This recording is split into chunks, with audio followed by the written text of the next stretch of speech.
Hey everybody, it's Karen Anderson here with Aortic Hope with a really fun live event. I almost said weekend review because I just did that, but this is a great live Q&A. It's been a while since we've had Amy Wagner here, a licensed Mhm. clinical social worker with the extra letter C that I'm never quite sure what that stands for, but Clinical. you clinical. Big difference. That's an extra thing, right? It's important. Yes, yes. So before we get started in this live event, I'm going to ask all of you to just please click like because that's important. It'll make me feel really good too.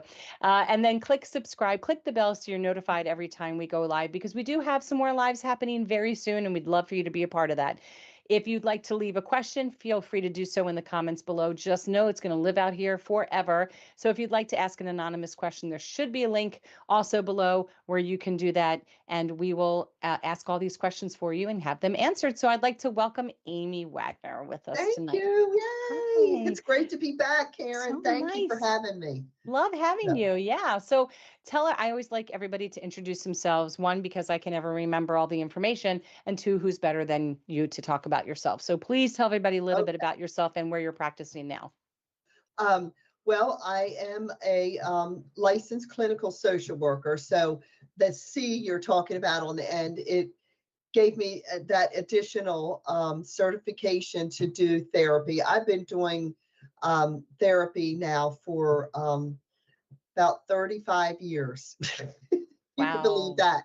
So currently I am in a private practice in Bel Air, Maryland, and called Renewal Counseling Center. So I see individuals, usually adolescents to adults, and for a variety of problems. But my specialty is trauma and trauma related disorders. So that's dear and near to my heart. So Okay. I'm glad to be able to celebrate May being Mental Health Month. So Yeah. thank you Yeah. for having me.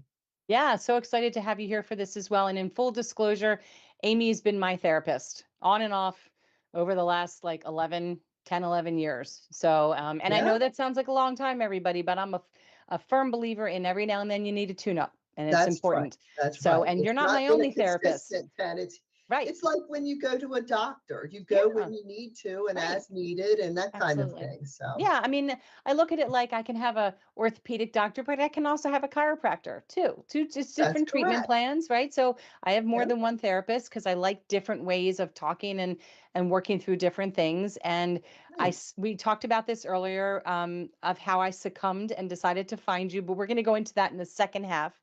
But you just mentioned May is Mental Health Awareness Month. So Mhm. I specifically reached out to you to have you come on. And one of the things you mentioned to me when we talked about what we were going to do is, we always talk here at Aortic Hope on how you should have continued monitoring of your CAT scans for your aorta and your Right. blood Right. tests and refill your prescriptions, but nobody ever talks about what they can do to stay mentally healthy. What does that even mean? So why don't you tell everybody a little bit about what that Okay. means? Um, and I think that's a good point that you make, that a lot of times we focus so much on our physical health. Yeah, We don't always take the time to realize that our physical health could be affecting our mental health. right. So it's very important that we do these mental health assessments. Where are we at right now with our mood and our feelings and our thoughts? And so I think having a good mental health point of view is necessary. Mental health is tied into our self-esteem, our self-worth, how our thoughts form how we feel about ourselves. Uh, good mental health has a lot to do with how we form relationships, interact with other people. Um, if we're feeling negative and anxious, that's going to come across in our relationships. Um, Healthy mental health also helps us find our value and our purpose in life. It gives us kind of a direction um, to make good decisions for ourselves, to have sound judgment in making those decisions. It's also tied in with having good memory, having being able to uh, form ideas and execute those ideas, and really have that overall sound mental life that we need, as well as physical. But having a good mental health level also affects our physical health. Hmm. Being um, drawn down with like depression or anxiety or other mental health disorders really can stress our bodies and take a toll on our bodies. So having a healthier overview of mental health certainly affects mind, body, and spirit, the whole gamut there. So I think it's very important to kind of, on a every 6 months, a year, do that like mini mental assessment. Where am I? What am I doing? Hmm. How am I feeling? Um, because a lot of times mental health is not seen. We hide things, and others can't see it, and many times we can't even recognize it in ourselves. Hmm. So it's getting us really more in tuned with ourselves. So Hmm. I certainly recommend that. And it doesn't necessarily mean you have to see a therapist once a year, although you can for that just overall assessment. But there's so many other like assessment tools out there on the internet or different things like that that can help you um, make that determination. But Yeah. Everything you just said, gosh, I'm like every point I'm just writing here like shorthand, whatever I can read. I'm taking notes because yes, it is true. Whatever's going on in our mind, we take for granted that that could be impacting us yes, physically. And yes, I just already wrote down that we're going to talk about pump head in a little bit. And what is that really something biological, physiological, or is it because of anxiety that we lose some of our short-term memory? So that I'm glad that you brought that up. We will revisit that. And because you had mentioned having a good memory. And I think sometimes people get confused with general mental emotional well-being and I have to and having to be diagnosed with anxiety or right. depression. It Yeah, doesn't have to no, be a thing. Sometimes it's just having somebody who's not invested in the details of something that's bothering you but can help you peel back the layers to realize it's not in the details, it's the root. and right. That's and right. it's and That's right. sometimes we just need someone to say, it's not that someone said something that hurt your feelings. Why are we even in this relationship to begin with? Or how did we even get there? And figure out how to have you have a different perspective. It's not, I think also people think that therapists tell you what to do. And it's not. I think you Right. help people help themselves, which is the greatest gift, I think, of therapy. Right. We I'm can right with throw that? out recommendations or Yes. suggestions or things Yeah. like that, but ultimately, everybody is in control of what they do and the decisions they Yeah. make for themselves. Yeah. Yeah. And I And think, yeah, go ahead. yeah, go ahead, Karen. I'm No, no, sorry. go ahead.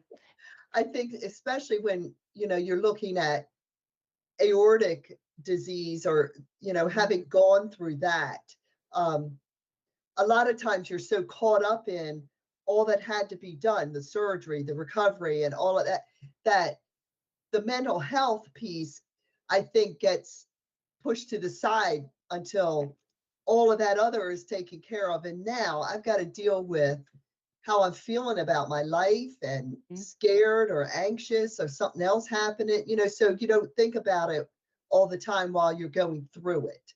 Right. And Exactly. I think you don't because you physically just can't. you I think can't. one has Right. to shut down to allow the other to heal.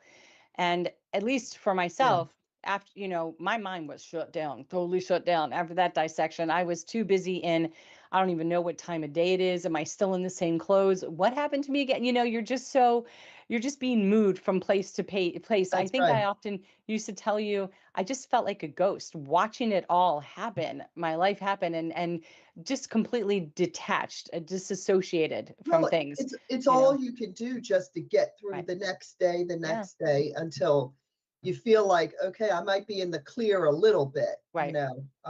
but definitely doing those mini mental assessment types of things. And Hmm. I certainly could provide you with some of those tools that you could Yeah. put on your website I would to love that, get to have those access. resources. And then I could actually just even put your contact information Sure. because there's one resource that we've had that's called Help Texts. I don't know if you've heard of this Yeah. organization. They've utilized the help from over 80 different psychiatrists and therapists and social workers, and they've all come together through an IA, no, not IA, AI based. I knew my AI, brain yeah. was like, what was that? Platform, and people in our community, I'm giving a plug, look how I'm filling this in, for no cost can sign up to receive texts based off of, are you someone who's grieving the loss of someone? Have you gone through a traumatic health experience, or did you lose a pet? Or are you a caregiver? So there's a couple different, very small amount of buckets, and you fill out a questionnaire, and then twice a week they send you a text that might have very thought-provoking questions Oh, or wow. be words of affirmation. You can try it too if you want to just see That's what neat. this is, right? Wow. There's no therapy, there's no two-way street of conversation. And then on specific dates and anniversaries, you get an extra text, but you can also assign to loved ones, to people of your support system to receive texts to help them help you. Oh, Very wow. interesting concept. So I can Yeah. remember the first text I got, I was like, yeah, let me see what this company's throwing out. And my first thought was, this is like, I'm supposed to think of something I would say to myself that was really kind. This is so dumb. But I spent so much time thinking about it. I'm like, I can't believe they caught me in it. I actually started thinking. And then the next time my text came, it was something else like that. Like you really want to try to start your day, just like you want to eat protein in the morning. Well, you want to start your day with something that's going to be mentally fulfilling, right? It's going to fulfill your mental appetite. And it had me think of something else. And I thought, this is so dumb. And then, like a half hour later, I was still thinking about it. And I thought, all right, that's two for two. So I went through the whole year and I really Wow. thought this was just such a nice little addition to therapy, or could be not in place of, but for maybe for people who didn't really need full therapy, but need resources and tools like you're That's talking right. about. That's I'll get right. that information to you. We'll swap I resources like in a that. little I bit, like in a that. little bit. We could use Um, that. Yes. yeah. So if somebody, regardless of having aortic disease, so that we can just talk a little bit more about mental health month in general in May, if people were just, look, I'm menopausal. I had a breakdown not too long ago. Okay. I am no shame in my game. I can remember just, I don't know what it was. Somebody set me off and set me off but good. It was like I couldn't get my way on a customer service call. Something else went bad. And I lost it. And I just sat in the parking lot and I thought, I didn't want to hurt myself and I didn't want to hurt anybody. It's like a check mark. I think I'm good. But was so infuriated. My insides were so riled up that I thought, I don't know if I should go to the hospital. Like, I'm being 100% serious. I Good. didn't know Yeah. what to do. I am doing all my tactile things to ground myself. And it's like, oh my, I'm losing this battle. So I didn't want anybody to think I was crazy. So I called my sister and didn't say anything at first. And she just talked, but she knows me. And she's like, what's wrong? And I said, please, like, don't think I'm insane, but this is what I'm feeling. And she literally talked me off that virtual cliff. That's And good. that was a really tough day. And I said, I think I've really hit the peak of complete menopausal brain. Like I couldn't work myself down. I have never gotten myself that worked up before and could not articulate what I was feeling. And everything I did, nothing was working. And you just can't call a therapist. It's like you have a pocket 800 line and be like, I need you right now. But so I Right. was like, all Right. right, so let me put the air on really high, cool air, snap myself out of it. I mean, that's not working. Trying to touch it. I like to rub over my eyebrows. That wasn't working. Put on the music. Oh, that was making me irritable. Everything made me irritable. I was so upset. But And you then you make a good point there, Karen, that yeah, for for good mental health for all of us, we have to have some resources. And yeah, one of those resources is friends or family right, that we can yeah, use as an outlet, like to vent. yeah, I mean, a lot of times just venting will get us out of a stuck moment. And yeah, so having your kind of your little network that right, you can call or, and say, hey, I just need your ear for like 10 minutes. I got to right. get something off my chest. And know that you have people that are willing to do that for you and you Yeah. do that for them. It's Sometimes you important. just need someone to just sit with you in a moment. Yeah, I don't need them absolutely. to solve it for me because I provide the solutions, right? So Right. it's like you can't sell a salesperson. So really, very rarely do I need an actual solution from someone, but sometimes I just need them to just sit in that moment and let me just bleh it out. And by doing that, I've already worked through it in my mind. Every now and then I ask, what would you do? What would you, and I want to hear it. But I think You that just need their ears. That's all. yes, that's Just it. need I their just need ears. them to breathe in my presence, either on the phone or in person. And so that's why I pay someone like you. Just be in my presence. I can just tell you. But I think there's a whole spectrum of needs and a Yeah, spectrum of things that you can do to make yourself more mentally sound and grounded. And we often say when it comes to movement that it's not about either doing nothing or doing a triathlon. There's so many areas in between. And sometimes cleaning out your cabinet in the kitchen or your closet, that's right. that's huge for that day. Walking to get the mail, huge. Doing nothing is huge because that might be what you need to do that day is nothing. So that's great. You listened. You actually, I That's true. never listen and I pay the price. I think it's the same with mental health. I kind of feel like just being able to talk about anything, as silly as you might think it is, just knowing that somebody heard you that's not invested Right. sometimes makes a difference. Yeah. It sure does. It sure does. Yeah. And I think a lot of times we know that in a medical setting like hospitals and all that, Hmm. their main focus is your physical health, Right. getting you from A to B and getting you back to a stable place. So there isn't time to address the mental health pieces of medical emergencies and things like that. So Right. that's what I have appreciated about Aortic Hope so much is that you understood the importance of getting mental health help Hmm. following a life and death situation like Hmm. that. I think a lot of times the person who's the patient or whatnot feels like they've got to be strong or oh for everybody else, and that's just too much of a burden to carry. Hmm. To try to feel like you got to protect everybody else's feelings in this and at the expense of your own.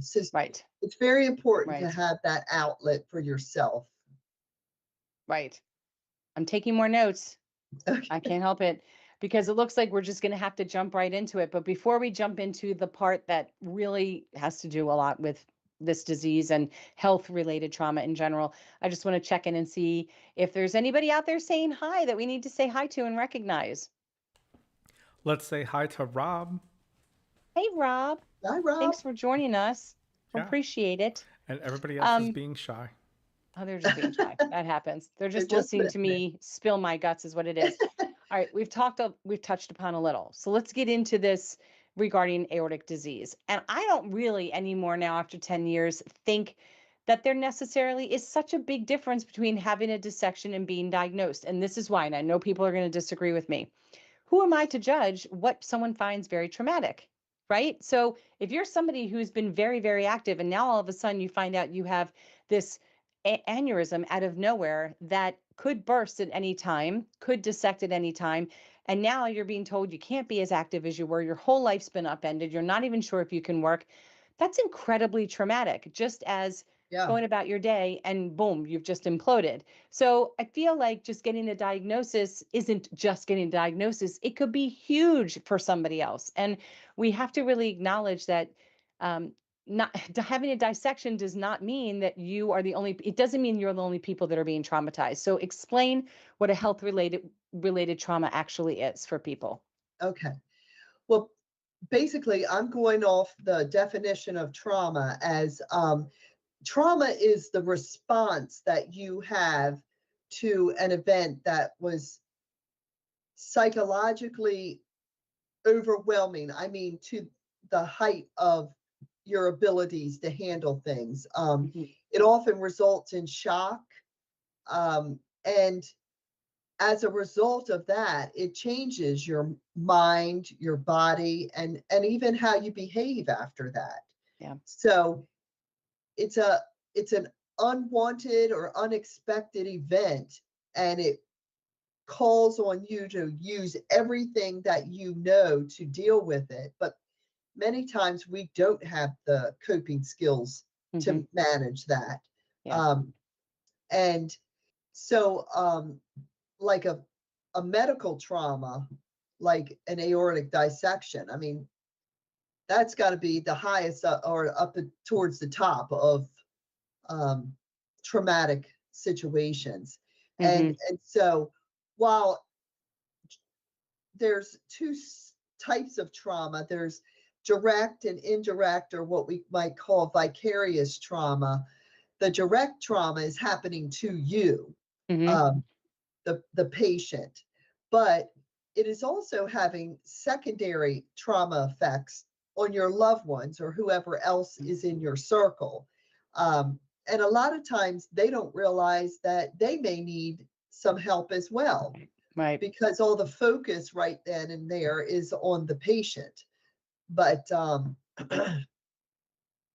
I think what has happened and what I've learned also from us working together is the getting through the traumatic event to start with, the Mm-hmm. surgery and what all needs to happen there, but then this ongoing type of trauma, always kind of being on edge or worrying that something else is going to happen, or The what every ifs. little movement or something in the Yeah. body. Okay, what is that? So you're over analyzing, or catastrophizing sometimes. Mm-hmm. So those are all like signs and symptoms of trauma. Mm-hmm. And that definitely takes a toll on someone's psyche, and definitely something to be addressed. Well, it's interesting that you mentioned the doctors, because we had a physician on not too long ago that had mentioned that he almost wonders if the trauma actually begins at the point of telling the patient what's wrong with them. That physicians in the ER settings, they don't see this enough, that when they see it, they themselves become quite alarmed and quite stunned and shocked. And so Huh. they say it, not realizing they say it with such intensity and such an alarm, right? Like, you're having an aortic dissection and we need to life flight you. We need to do this now. And your family needs to come now and say goodbye. The language that they use and the tone that they use really is the catalyst for what goes on in our Absolutely. mind. And the race is off. The gun's been shot, and now we're like, put your life together and go into surgery and hope I wake up. That's So they kind of don't they realize, do it. well, I guess what he's Yeah. trying to say is he didn't realize that he was the starting point Yeah, of the they traumatic are. experience. They They have to really are. do it, but Yeah. it's just Yep. like when you hear you have cancer, all Yep. right? That's the beginning of this traumatic experience, Yeah. or it can be. Exactly. Everybody deals with things differently, but Hmm. And I I think it think goes back to what you're saying. I don't think the physicians are trained. They're trained on bedside manner, some more than others. But I think if they were I trained on how to deliver this news, and I think a lot of them probably know how to deliver catastrophic, like, this is, there's nothing more we can do. I'm so sorry, right? How many different ways can you say that? When it's a final, no, when it's something that has that degree of finality to it, like, your loved one has passed, I'm sorry. There's no way to sugarcoat or make that any easier. They know that they just need to say it. But I feel like for those of us who've had a dissection, if a physician could say to you, "Hey, look, this is what's happening. This is what I'm trained for, or this is what the hospital we're taking you to is trained for. This is what they see. These are specialists in their field. You are going to be in great hands. They will explain to you and your loved ones what's going to happen, but we need to do this now. So this is what I need you to do for me while we do all of this. Be a lot of things happening in the room.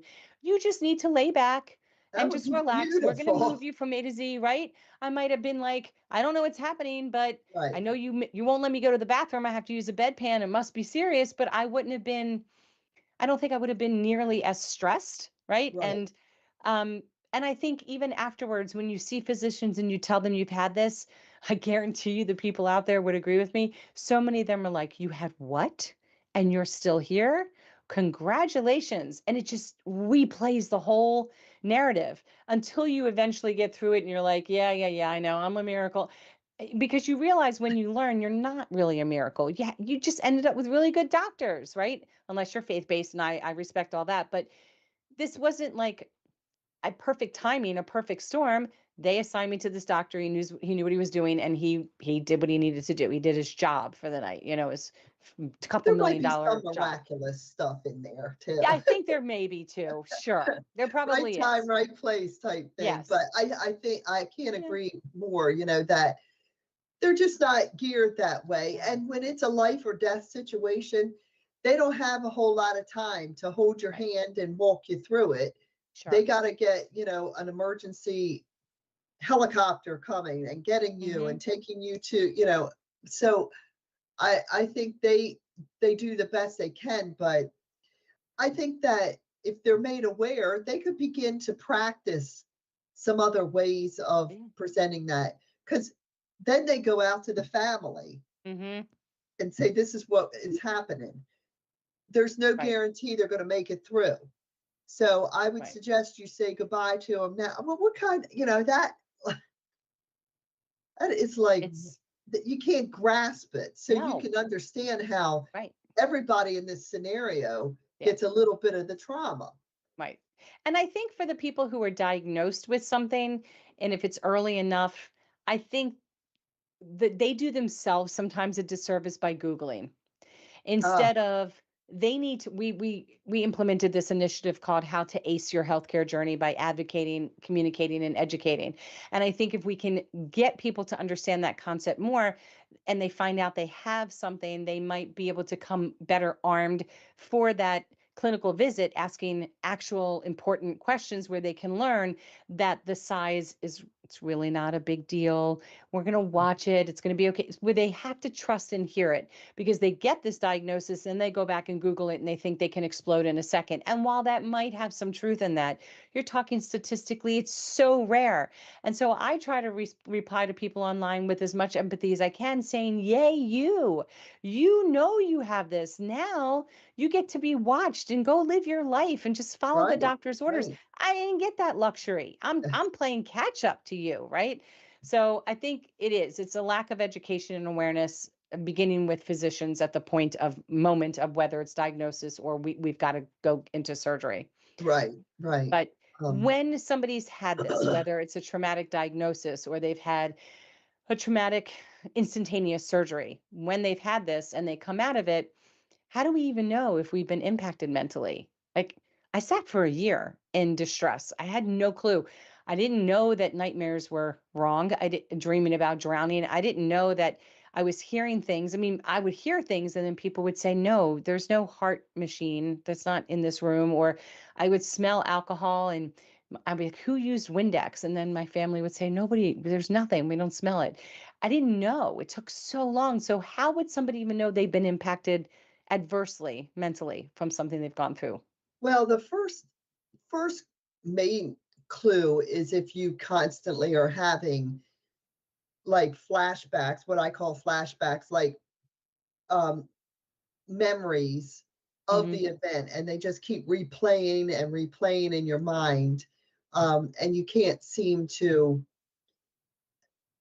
get that under control. And a Hmm. lot of that it keeps getting triggered. So you have to Okay. recognize your triggers, but also it really is getting back in tune with yourself. If Hmm. um, your triggers, you don't want to go back to see your doctor because being in that hospital, you break out into a sweat or you're starting to get sick to your stomach. Hmm. Those are physical clues to something psychologically that has happened. Um, Okay.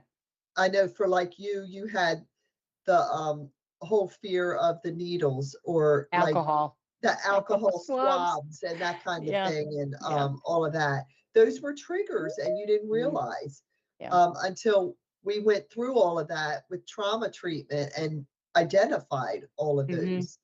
Hmm. But you just have this overall feeling of I'm just not myself Yeah. anymore. Yeah. And that's when you know you need to have it checked out and looked Right. into. And I had heard from other people in the community about EMDR therapy or eye movement desensitization reprocessing. And I'm not going to steal your thunder. I'm Right. going to let you describe it because I sell this all the time. As often as I can sing this therapy, I do. I'm a huge believer in it. I've done it myself. I did it twice for aortic disease related stuff, and once just through grief when my father passed. And it Right. is, Right. to me, I'm still amazed. I went into it very skeptical, and I'm going to let you explain what it is. But like you said, I was suffering from triggers, and it all centered around health stuff so bad that I can remember like going to boil water, and I couldn't even remember why I was boiling the water, let alone that the water was boiling. It would always boil to nothing. There would be nothing left. Or shut the garage door, and I'd have to drive past my house 4 or 5 times until I got out of the car and touched the garage door to convince myself it was down. Like my mind was going bonkers. And I even went to a neuropsychiatrist, no psychologist, one of them. And I had a cognitive test twice because I thought my memory is shot to hell. I know it because I can't remember anything. I get so worked up, and I tested beautifully. And he said to me, this is not pump head. Pump head exists where the air bubbles in the heart lung machine, there's some oxygen bubbles innately going to be in these tubes. When they turn it on, are going to go to the brain, and they might have microbursts and stuff, and it can impact somebody's short-term memory. But a lot of that they can see on scans, and when they don't see any of it, any evidence of that, even though I'd had a few small strokes, um, he's like, have you ever thought about, and he's also reinforced that, have you ever thought about EMDR? Because I think you're suffering from health triggered anxiety. And if you don't feel good, and then for 1 second you can't remember something, your anxiety shoots up, and then you can't remember anything. And then it gets Right. worse. And now you don't feel good, and your chest hurts, and your high blood pressure. And it's like and it's so fast that you can't even pinpoint where it started. You're just so blanked out. And I had said, no, I've never done it. And so I said, okay, fine, I'll do it. And I had to find you because it's special certification. Not every therapist does this, but anybody who Right. does this Right. can do therapy, right? Right. Explain to everybody what it is. And then you know me, I share everything. And then we can talk a little bit about what I went through, because I really want people who are new to this and learning about this to understand how important this particular type of therapy can be, in addition to other types of therapies. I just happen to love this one. Okay. Well, EMDR, like you said, is eye movement desensitization and reprocessing. And what it is, it's basically our brain is designed to be like a computer. Mm-hmm. And every morning when you get up, your computer gets turned on, and it begins to collect data all day long, through all 5 of our senses. And then when we go to sleep at night, when we hit rapid eye movement or REM sleep, a switch light goes on in our brain, and our brain begins to sort through and process all of that information it took in that day. And it keeps filing it into our memory files. Mm-hmm. So the previous day's information just gets pushed back, and then you're developing your long and short-term memory. So once all of that's processed and filed away, then it puts you into a deeper sleep for about another 5 hours if we're working off like an 8-hour sleep cycle. That's best case scenario. Then you wake up the next morning refreshed, ready to go again. But the question is, well, what happens on a given day when a traumatic event enters into the picture? What does your brain do with it? Well, we know now from a lot of research and whatnot, and Francine Shapiro, who developed EMDR, did a lot of research on Vietnam veterans. So we have a lot of that research data to go on. And they were trying to reset their sleep cycles. And in doing so, she realized that trauma was affecting their sleep.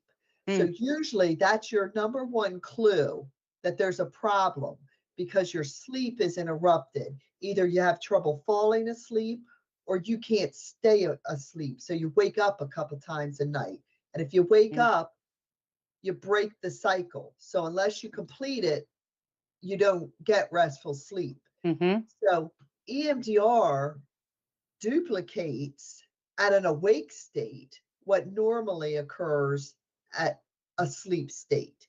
So you're Mm-hmm. fully awake when you do that. You focus on the traumatic memory. We pick a starting point, and then with the use of any type of bilateral brain stimulation, which means going from one side of your brain to the other, like the rapid eye movement. Um, the technique uses someone just watching the finger back and forth, and that duplicates that. We have little handheld devices, earbuds that beep. There's all kinds of different things to kind of duplicate that Mm-hmm. rapid eye movement. Right. But what happens when a trauma comes into the picture in a given day is if your brain does not know how to process it, it doesn't have the Mm-hmm. skills or doesn't know just where to put it or how to file it. Mm-hmm. Many times our brain's natural defense is shock. Yeah. That helps you in the short term be able to function and manage. But in the long term, shock can actually freeze that trauma into a part of your brain. And if your brain doesn't know where to process it to or how to file it, there is a belief that it just kind of kicks back out that trauma into a separate part of our brain as kind of like a holding place. And every night until it can get resolved, it goes back and tries to work on it again. Mm-hmm. But what happens a lot of times is when it gets to the worst part of that traumatic event, there again, it causes you to either wake up or you can't get back to Right. sleep. So this helps unplug that traumatic event and file it correctly. But in doing so, you're able to see it almost like you're looking down on it like an Mm-hmm. eyewitness and see details of it and put it all together in a way that you never had done before, Right. seeing it from beginning to end and putting the kind of like pieces to the puzzle Mm-hmm. together to figure out, okay, this is what happened during that event. I Mm-hmm. developed a negative belief about myself. Right. And it's that negative belief that you come up with in conjunction with that trauma, that's what keeps getting triggered. Yeah. And Yeah. it triggers you to think about it. Or so every time you come in contact with something similar to it, like the needles, the alcohol swab, Mm-hmm. it triggers you right back to that negative belief you developed in that event. So Right. we try to separate those two things and then have you um, kind of install a new positive belief. So, for Mm-hmm. example, if your negative belief out of that might be, I am not in control. Bingo. Yes. Okay. Right. Well, looking at it, you can say, well, wait a minute, I did have some control. I didn't have control over my heart, my valve dissecting, but I had control over how I wanted certain things done or making Mm-hmm. requests. Or so you look for Mm-hmm. ways to change that negative belief in yourself. And it really is a powerful tool. I probably Amazing. use EMDR more than any other thing because I've, been Mm-hmm. trained in like hypnosis and some other trauma related techniques. But Mm-hmm. EMDR just seems to produce the results so much Yeah. faster. Yeah. And when you're in a situation like this, you want relief as soon as you Yeah. can. And Yeah. so that's why I kind of favor that technique. Well, you need sleep. And, You need sleep, yes. I didn't sleep well. And I see people online, but it's only because I'm up because I'm busy. I've gone down the TikTok rabbit hole or I'm doing midnight shopping. But I'll see people and I read their comments. They're like, who can't sleep? Who can't rest their mind? And I think I've been watching this for so long. I wish you would watch these videos because when I did it, I thought my trauma was the fact I had to say goodbye to my son and I had this horrible experience. That was not even it. But we did discover that my fear was that I had no control over anything, as I just perceived that I lost all control and I was very vulnerable. And subsequently, having a blood test or getting an injection or the simple medical things just set me off into a tizzy. And when I would Right. have complex migraines, or they thought I was having mini strokes. 15 people in the room, just too much noise, too much sound. I couldn't answer questions properly because my senses, my hearing was being overloaded, and I didn't know how to explain this to people. And by thinking about the day that I had a dissection, we realized within a few weeks, after a couple sessions, it wasn't the dissection itself. I really wasn't sad beyond anything normal about saying goodbye to a child. Like, it's sad. It's a sad, scary Right, moment. right. And what we realized in our talking was this went back to trauma way, way before, like when I was 5.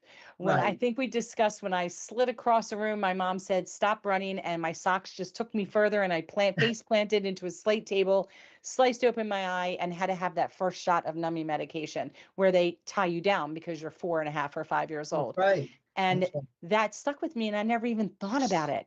And I couldn't believe that we pinpointed, for me, not everybody's going to have something in their past, right? It could just be that episode that That's really true. triggered it. And when I realized that, of course, you don't have control, you're 5, right? And they're holding you down so that you don't get poked in the finger or get poked in the eyeball. Um, I at least knew where the fear came from. And when we started desensitization with the alcohol, the smell of alcohol, so that I wouldn't Yeah, the become alcohol physically swab. ill. Yeah, the alcohol. What did I say? I don't even know what I just said, but yes, the alcohol swab. That's what I I meant just to say. wanted to delineate Yes, alcohol alcohol, versus not alcohol drinking. Thank you. Alcohol swab. When I would smell that when it never existed. And then when I would smell it, it literally, people know I can't stand spiders. It was a bad reaction, like with spiders. It was bad. And what a silly thing to get so worked up over, but it made sense that I did because there clearly must have been alcohol smell in the room when all this stuff was happening. Absolutely. Yeah. So I eventually graduated where I don't like the smell, but I don't get triggered by the smell. I don't disassociate and go other places to try to soothe. I can soothe and just recognize I don't like the smell. Um, After doing this and realizing I had control over what I was supposed to have control over, which is when they told me to sign the paper, I could have chosen not to sign a paper, but I Right. said, I choose to sign it. When they said you can't go to the bathroom, but you can use a bedpan, I got to control if and when I used the bedpan.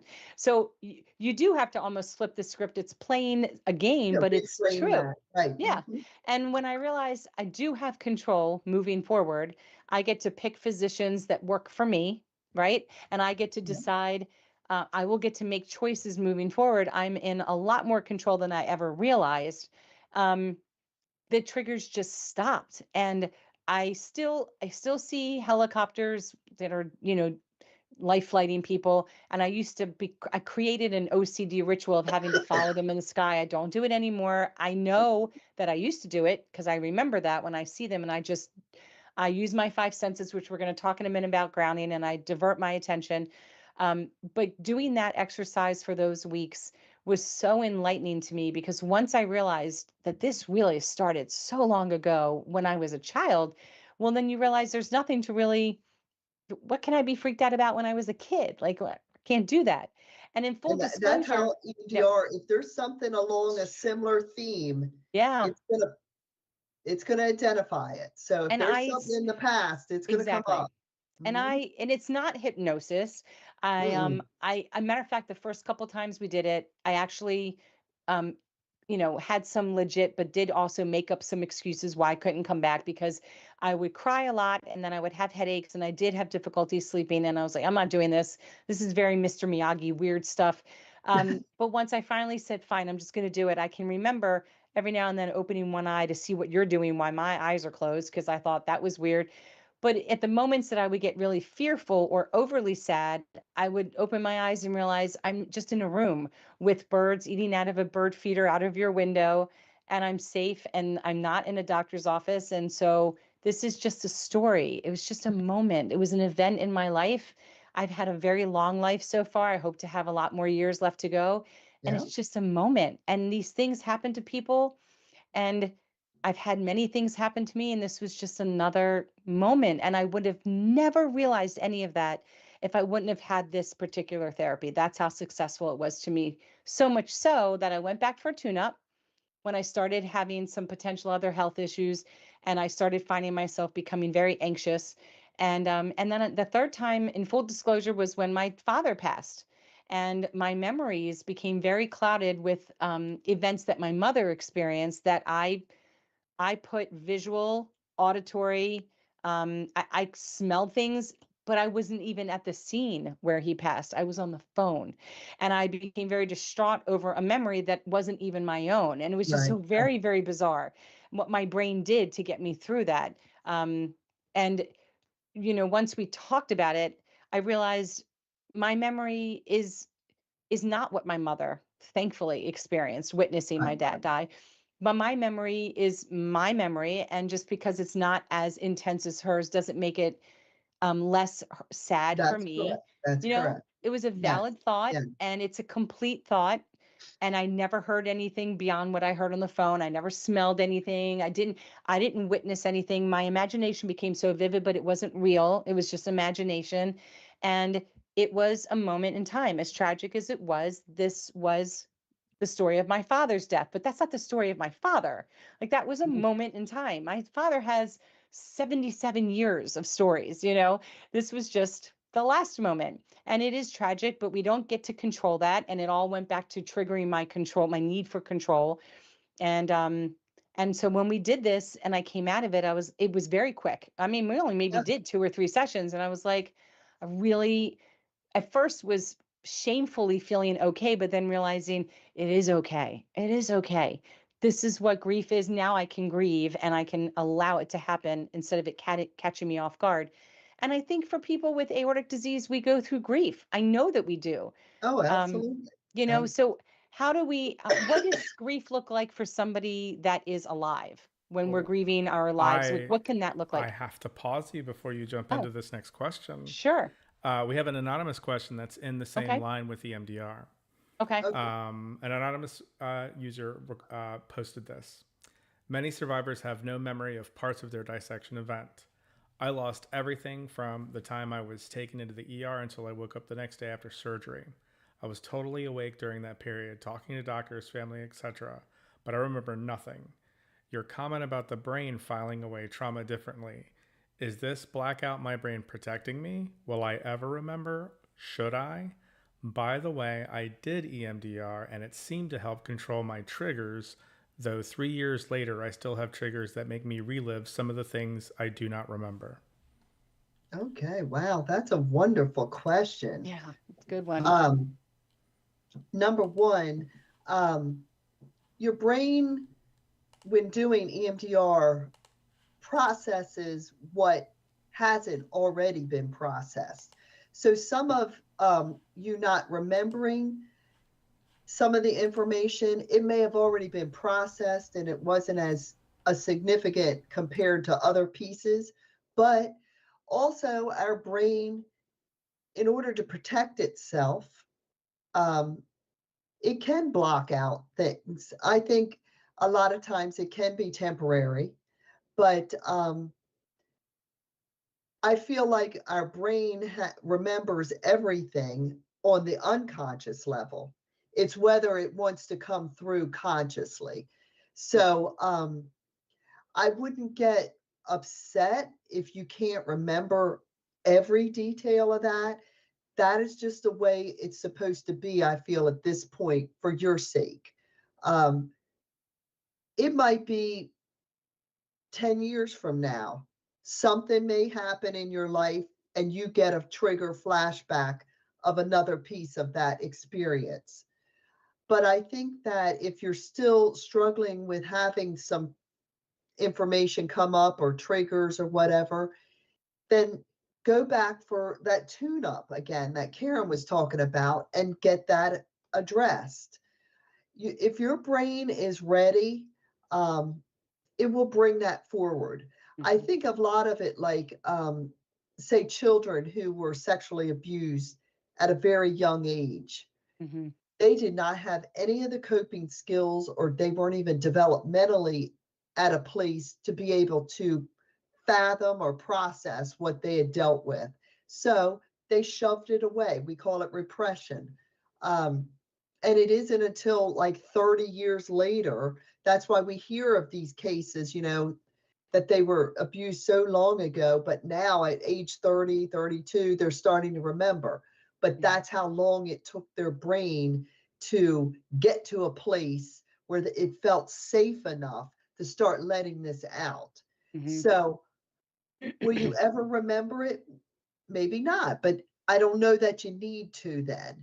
But if you do, it could be a delayed type of retrieval from your memories. But if you're starting to have some of those thoughts or flashbacks, I'm calling them, then it might be time to, just think about going back and talking to that therapist about that. And EMDR may be needed again. Yeah, we had that. There were moments where I can remember telling you, my first of all, my memory of being in the room saying goodbye to my family, I thought was a closet, and it was not. I was told it was a room of windows. No recollection of that. And I don't remember being wheeled into the ER, but I was awake. They didn't give me any medication. And so for a long time, it's like it causes pain. You try so hard to remember anything. I just want to know.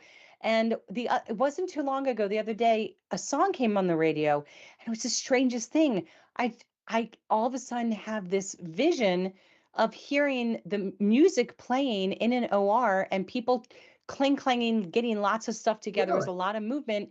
And I know it wasn't like a colonoscopy or surgery I've had recently. And I'm pretty sure it probably happened when they wheeled me in the OR, but I don't even remember leaving the one bed to go into the other. Like, nothing. And so then I have to think, how important is it to the rest of my life to have to know? Like, Right. why do I, I don't, I don't remember any of it. I don't remember certain people visiting me and told me I had full conversations with them. But I, now I just think it's funny. I hope I said something nice. I hope I didn't say anything that was rude, right? Right. Or I don't know. I mean, some of the stuff that I supposedly told people on the phone is hysterical. The things that the secrets I let out. Oh my gosh, all kinds of stuff came out of my mouth. And I don't really remember it like it's real. I remember because people told me I did it. And I guess it's just not it's not as important as knowing what I know now to keep myself safe moving That's forward. right. That's And right. that was one of the things we talked about. You said it's just not important to you to have to know it. That's why it's not coming up. It's been That's right. filed and it was filed appropriately. And so That's correct. when you talk, I don't remember the last time I saw a car accident because it's not that important. It happened. I saw one. It went into the file lane, boop, and that's it. That's where it's at. Yeah. But I do recommend going back. You're 100% right with that because I came back a second time health related, and it really just helped me. It almost like is a way to ground your brain. So we have to talk about the grounding, which is more important than getting to the grief, and we're limited on time, but we ground ourselves from a moment of anxiety or stress. But I look at EMDR as a way to ground the brain. It just kind of it's like doing a reset. We've downloaded, now we can have the new day. And so if you're struggling with some of that, I would agree with Amy and say, then go and do another reset. Ground the brain, like make it so that the chatter of needing to know the unknown. I did it with what ifs. I was going through a lot of what ifs, I think is what we were Right. talking about. And let's just stop all that. None of that matters. Let's worry about what is, not what if. What is this, control this. What if, doesn't matter. Deal with that when it becomes a what is. And so that's hard for me to wrestle with because that's lack of control, but it's not. I can control not having a what if. That's the ultimate controller. So yes, I would say go back and get that taken That's care right. of. But yeah. Yeah. Let's get into the grounding real quick. Oh, Josh, sorry. Is that all? Is there anything else we need to talk about? No, other than that. Okay. Let's see. Okay. Christina joined the chat. Molly joined the chat. Hi guys. Yeah. All right, let's tell everybody how to ground because we hear about some of this in meditation and I love it. I've been using all of the 5 senses. We talk about it a lot. What's an easy way that people, whether they think they have pump head and they get stressed about it or they're just having a really super stressful day, what does grounding yourself actually mean? Well, grounding is just bringing yourself back to a point of refocus to what you do know, what you can predict. And we have the simplest tool right here, our hand or our feet, whatever. We've got 5 toes or 5 fingers or whatnot, or and each one represents one of our senses. So, what's one thing that you can taste? What's two things that you can feel? Three things that you can hear, or however you want to, you can start with what, or one thing I can hear, or two things I can feel, whatever. But find something that you feel like you can just get some control over at that moment. And that might be just something like, okay, I can sing along with a song on the radio. I can, I have some people that carry around like a little square of like Velcro, and just rubbing the rough part of that Velcro, just something that helps like stabilize. Right. Because if your thoughts are all over the place and you're doing the what ifs and it's getting bigger and you're making it bigger and all of that, you got to have a way to bring you down. Yeah. And even if I had one client that kept a bag of like those lemon drop candies in her purse and the car, and just putting one in her mouth, and that tart taste or whatever helped refocus her off her, the littlest of things. But I think when you're in that almost catastrophizing type of mood or mode, you got to have a way to kind of bring back in the focus. And that's what grounding does. It plants your feet back on the ground, basically. And it's so simple and it's discreet. Yeah. So I have something hanging from the rear view mirror in my car. So it's something visual I can look at right away. If I'm super stressed, I just turn the air up high, because now I can smell something, I can feel it, I can hear it, takes care of three things at once. But I also implement this like I have to take MRIs. I can't do the CTs.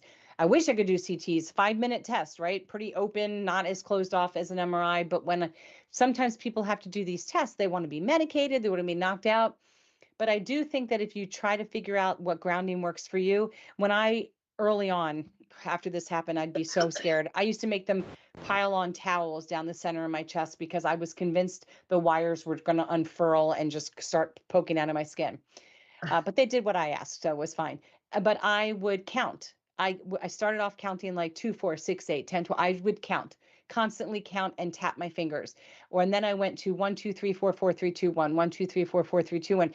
And then I started just mimicking the sound in my brain that I would hear, which I'm not going to do for everyone. So these are all grounding techniques. It was just tricks to get me through it. And you can do the hand grounding where you can sit there and say, all right, well, clearly I hear one sound. It's pretty big, right? So I hear this. Do I smell anything while I'm in there? I did. Is there something else I smell? If I open my eyes, do I see anything? Do I taste anything? It's a great time to go through your budget. Like, that's a distraction. That's a grounding technique.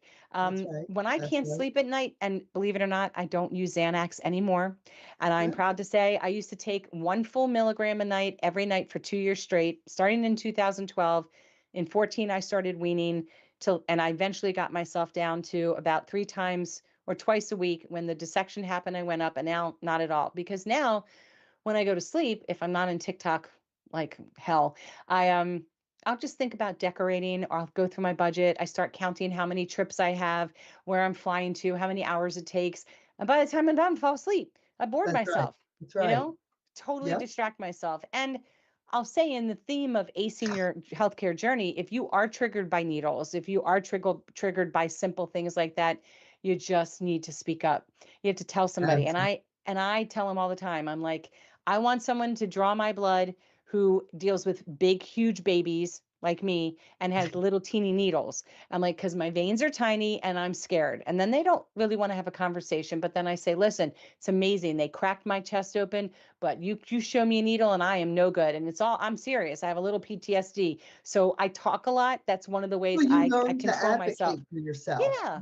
You're your own advocate. And I think you could, like you learned, you went in and you said, I suffer with PTSD from a medical trauma. I need it done this way. And you have to advocate for yourself, because they're too busy getting it done, not realizing, because and I've just had a conversation with somebody about going to the dentist, which is one of the higher phobic type of It's the things worst. I hate out it. there, and how Yeah. to advocate for Right. yourself and speak Right. up. So that's important. Yeah. Well, I went to get a mammogram, and the first one after the dissection, I was so scared, like it was going to hurt because of the wires. And believe me, it wasn't comfortable, but I still always find it challenging to understand why some women are so scared of a mammogram. They don't hurt. They're so comical to me. I catch reflections in posters on the wall and I cannot stop laughing. I find them so hysterically funny. I look down, I'm like, I don't even know how this is possible, what's just happened. And I just know it's so important and it's so quick. By the time you're like, ow, it's over, and it's not a That's real it. ow, it's like awkward. But the last time I went, I was so unhappy. I felt like I had been like brought in like cattle, didn't even care about my name. And I just felt like they were just like throwing everything up on the table. And I'm like, hold on, hold on. I've had open heart surgery. We got to like go a little bit slower. I got to get comfortable. And nobody cared to hear. She just wanted to get out. She said she had another patient, but actually it was to eat lunch. And I never do Oh, wow. this. I don't do this, especially because my name's Karen. Okay. So you follow that. I don't like to complain. Because if I complain, and they say, "What's your name?" I'm like Carin. I won't even say Karen. I just spell it. But I felt like they are not going to know how to behave unless you say something. And what I said That's to them right. is, today, I guarantee you have adversely impacted someone's life by the results that they're going to receive from today's test. So I understand you're going through this and you got to get them in and get them out. But I think that people need to slow down and realize today there will be devastating news told to somebody. Devastating. And today you will see somebody who has PTSD from a health related trauma. Okay. And you need to move slower and you need to move with purpose and with empathy. And if somebody's having a bad day, they should not be placing their hands on a patient. They should be behind the desk. I said, and that's all I have to say is working with That patients was all day. good. And That was good. yeah, I thank you. And you do. And it's hard because I don't like confrontation. You know that about me. But if you don't say it, they're not mind readers. And they Right. need to learn we're just all people and people are entitled to have a bad day, but don't put your hands on me if you're having a bad day. That's That's all. right. That's all I got to say. That's right. Don't touch me. Don't stick Exactly. needles in me if you're having a bad So day. if you've I- gone through yeah, any trauma, one of the things is learning you've got to speak up for yourself. absolutely. So, Absolutely. Yep. yep. Well, Amy, we are at that mark and it's 8:30. Oh, that Wow. went quick. I know, and I want to talk about more stuff, so I don't want to wait until September, but I know I'll have you in for Okay. AD Awareness Month. So let's come back again, like, midsummer. I'd like to talk about what grief looks like, and I really want to talk about things from a caregiver perspective, and how us as patients can maybe help navigate things a little bit better for caregivers, and how we can have a little bit more empathy for those people in our life too. So there's a lot of topics I think we can chat Oh, about on the definitely. next one. Let Well, me I'll be just do glad one to. last, I'm going to do one last check-in, make sure there aren't last comments or questions. Okay. Josh. We did have a new visitor. Okay. Dawn Jacobs says, hi, first time checking in Hi. since mom's dissection in February. Thanks for the good info. Oh, Thank you're you, so Dawn. welcome. Thanks for joining. We're so happy to have you. All right, Amy, Oh, it's and always a Ken, pleasure. Oh, yes. and Yeah. Ken from Brisbane. We always want to say hi to Hey, our Ken from buddy Brisbane. from What down time is under. it there? It's probably 8 It's o'clock in the tomorrow. morning. Yeah, It's tomorrow. tomorrow. That's amazing. Gee Australia, or whiz. New Zealand, one of the two. I'm not very good with Wow. geography. Wow. Sorry, I know it's different.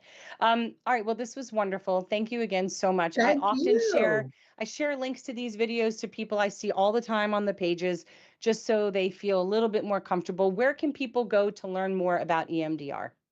There is, it's called EMDRIA, EMDRIA, EMDRIA.com, or they can just Google EMDR Okay. and it'll take you to those sites and you can learn Yeah. more about it.